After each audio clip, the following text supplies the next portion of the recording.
Hello everyone, nubkeks here. Welcome back to Nub Raids, and in today's video, we're going to be pulling some ancient shards because we've got the champion chase for Vaultkeeper Wixwell, which has just gone live in game. It's 2x ancient shards with 10x for Wallmaster Othorion. We need this many points. Hang on. I do have some mats to show you here. We'll come to that in a second. I was talking about in the comment section of my last video. Just to break down some Wixwell stuff that I cut out from the video, but I want to actually add back in now. But like 3,000 points, it's typically 53.3 points for an ancient shard. So, well, actually, if I do that really fast, got 3,000 divided by 53.3. It should be about 56.3 shards, ancients, roughly, to actually get this, which there you go. It's a little bit lower than I predicted, but again, you could have bad luck, right? That is your average. That's assuming average luck, and 56.3 is a pretty small chunk of ancients in the grand scheme of things. So your luck could swing quite widely. Now, if we were pulling 5,600, if we were pulling 5,600 ancient shards, you'd expect the luck to be fairly statistically stable at that point. But yeah, you get the gist. I think roughly about 60 ancients, and you should be solid. We are going to have to free up some space as we go. Just to mention then, the mats on Wixwell. So I was talking about it in the video yesterday, where I was pissed off at the start of it. I actually cut out most of that when I look back on it, because I was like, I want to say that I'm pissed off, and that I think the community is wrong, but like I don't want to go on a massive rant about it, so I cut it out. But one thing, it came up in the comments, just to show you guys, Wixwell actually works very well unbooked. So specific, in fact, let me bring it up. Okay, so here, for instance, which was the brutal run I did, which I actually cut off early because we got a little bit unlucky and weren't able to break somebody free. Let's look at this at fairly standard sort of luck. But in this run, again, so we cancelled it out. About 350 million damage. But the crucial thing about part this, on brutal, right? He is unbooked. So Wixwell actually works very well unbooked. How does this work? This is obviously from the test server, and just so you guys can see, like, bam, there he is. He wasn't actually booked when I did it. Obviously, I can't repeat this test because I booked him afterwards. But what you basically get is, because his passive counterattack just works, so that's his mischief tanking just works, but his A1 provoke is really good as well. So you get the whole provoking and mischief tanking aspects of his kit. You basically lose out on a decent chunk of team protection, but like you can get around that by, like, for instance, I showed you in my actual showcase him on nightmare difficulty, running him unbooked. Okay, probably put that down to brutal because you're not going to have enough. And there is one downside as well, but this is basically how the provoke works. If you guys want to see some mats as well, this would be roughly it. So for the provoke, you essentially work out your chance to fail, or you work out your chance to succeed at least once. So at 80% chances, 20% it just doesn't do the provoke. 2.4% of the time, which is the 3% of the successful attempts, is when it is resisted. So you've got a total 22.4% chance to fail per hit. 22.4% chances to fail. You've got a 5% chance to fail on both hits. So yeah, you basically have a 95% chance that you'll land a provoke on at least one of the hits, so long as he's not negative affinity. He's negative affinity, by the way, for 2 of the Hydra rotations. There was a comment on my initial showcase where we talked about that, but I didn't work out the maths for him unbooked. You can do it yourself if you want. 100% chances. So if you book him, obviously it will always attempt to place a provoke. It's 100%, but 3% of the time it will be resisted. 3% chances to fail is 0.09%. So he has a 99.9% chance to provoke, which is pretty good, needless to say. But the point is that he works very well unbooked. Now, again, watch the showcase if you want to see more. The biggest difference would be that he will require a bit more auto, because we showed you that the tech that's really important with Wixwell. I showed you the tech that's really important with Wixwell, with the shield buff and having him in position 1, and how that will basically make Head of Decay mostly target him, and you can just counterattack provoke. So he's super consistent at that, but he will not be as good if you don't book him, because it's a 5-turn cooldown shield, right? So he won't be as consistent at all on full auto at provoking, right? Typically, when he's booked, you can click the Head of Decay once, provoke him once, and you just leave it on full auto, and he'll auto-provoke the head most of the time. I'd say the exception, again, being when you've got Decay plus the Poison Head, plus Head of Wrath. They can melt through the shield and actually get damage on. Other than that, you're usually fine. But anyway, look, I just thought I'd throw that in because I got comments saying that was actually very helpful. So yeah, let's go actually pull some shards. Let's do it. Here we go. No more babbling. Let's pull, let's pull, let's pull. Honestly, the more epics we get, the better. We're hoping for good epics. Scabrius, okay. Chani, not so much. But yeah, honestly, these 2x events are now much more exciting. I'm going to sit down and empower all my epics. I've done none of it. Haven't done any epic empowerment yet. But I will, I did it on the test server, but I will do that for you guys. Maybe later today, actually, or maybe tomorrow. We'll see what epics we get here. But I'll basically be rearranging my faction guardians, you know, figuring out, trying to get empowerments on good epics. For just not bad, not super useful for me, but he's a good one to empower for Scarab. Malkith Bloodflock, I actually don't know if I've got a copy of him. I fed him for the previous fusions, and he's actually pretty decent for, like, you know, he's a pretty decent epic. He could be relevant for some Cursed City stuff. That's cool. Need to go feed some champions. I'll be right back. Right, let's actually do it really quickly with the instant rank up feature. Bit of a waste for champion training, but just sort of fun. Hey, 11 champions ranked up. That's quite cool. Ah, that's a chunk of spaces. Nice. So that's kind of neat. That's fun. I'll have to go back in and do some more after this. Let's see, can we get a legendary? Siege Hulk, that's a big one. That's a really good one to empower, and that was a bad temple apart from that. You know what, I take it. I'll take a Siege Hulk.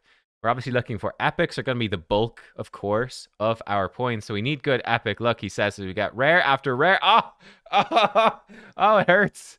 It hurts my soul. We need epics to get points. Right, we're back. I actually did the instant level up. This is something as well I didn't mention. Actually, 2 other things I need to mention in this video. Number 1 is with the new instant upgrade feature, it becomes way more viable to rip through your mystery shards. Now, this is probably going to become a big problem as we go further in the game.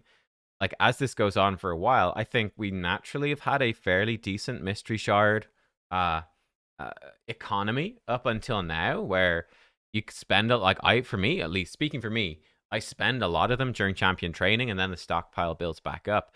With the ability now, with this instant level up stuff, to rip through these mystery champions really quickly, you can probably rip through these super fast, especially for summon rush events for a bunch of points.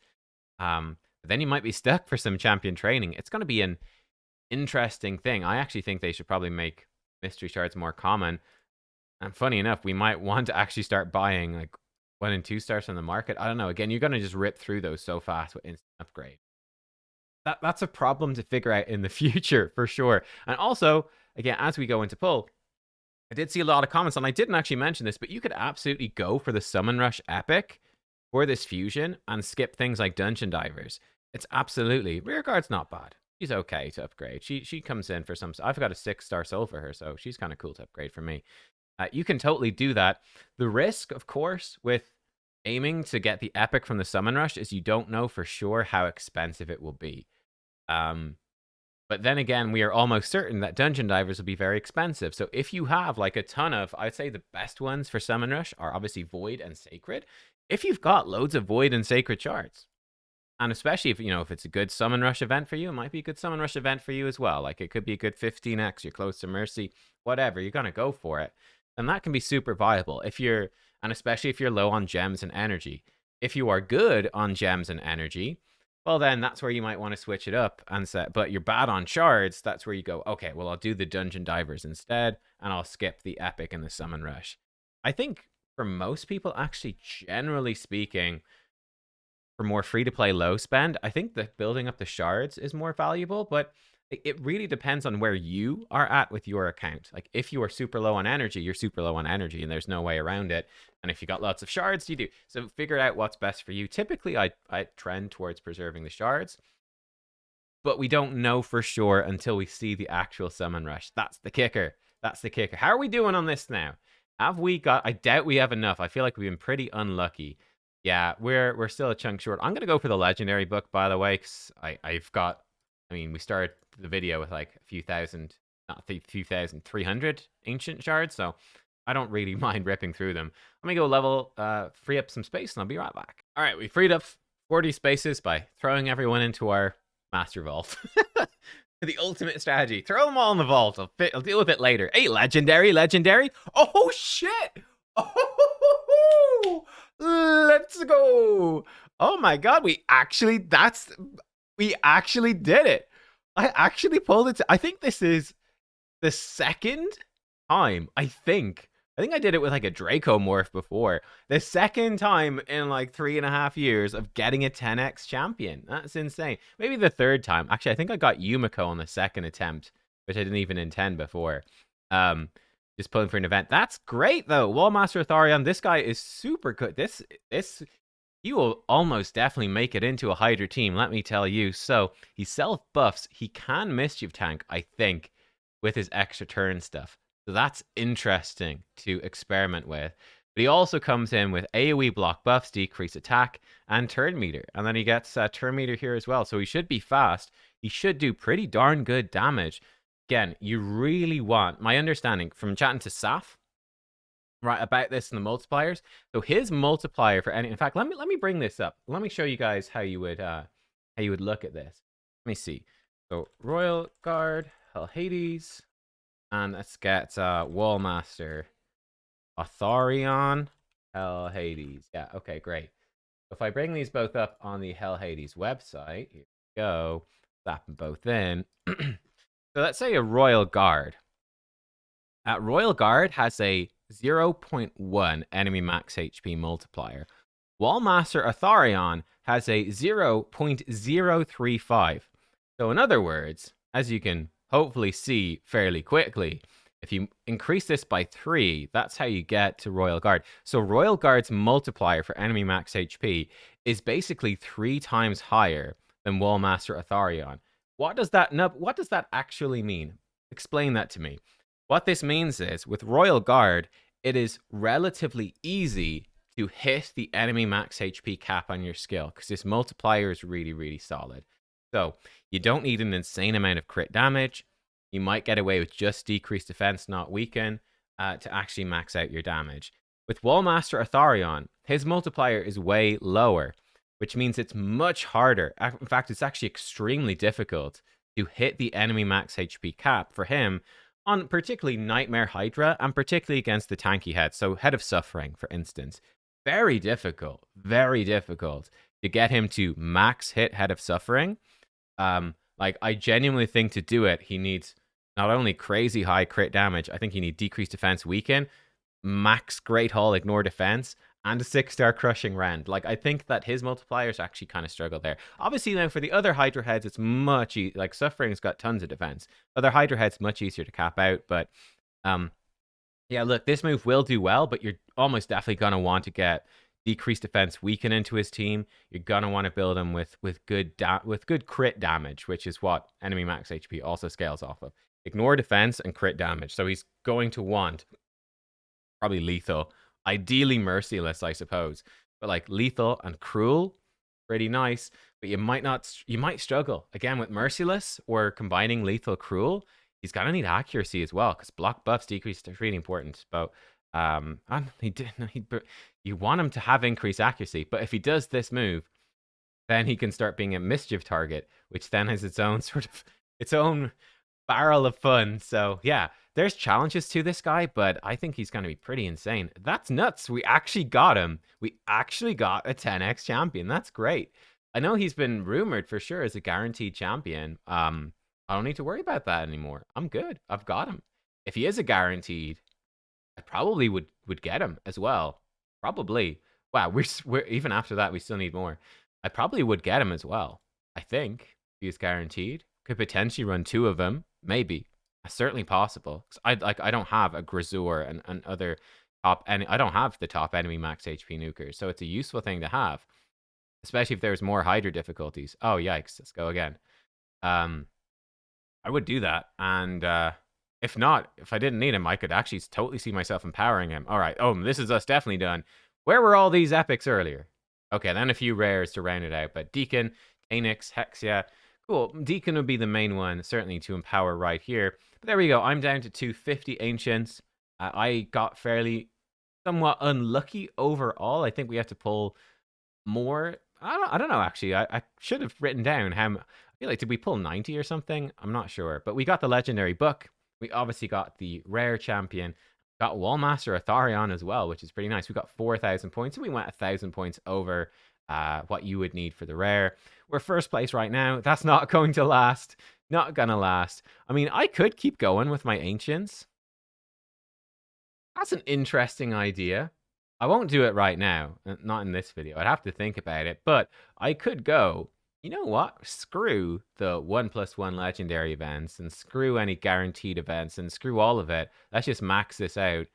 Get a mythic book and eternal soulstone and try to win like 6 mythical relentless. It's an option. Probably not worthwhile, but it is an interesting option. But there we go. We actually got, obviously, the new. We got the rare. And Wallmaster, welcome to the squad. That's cool. That is cool. I'm happy with that one, for sure. Do I have a soul for him?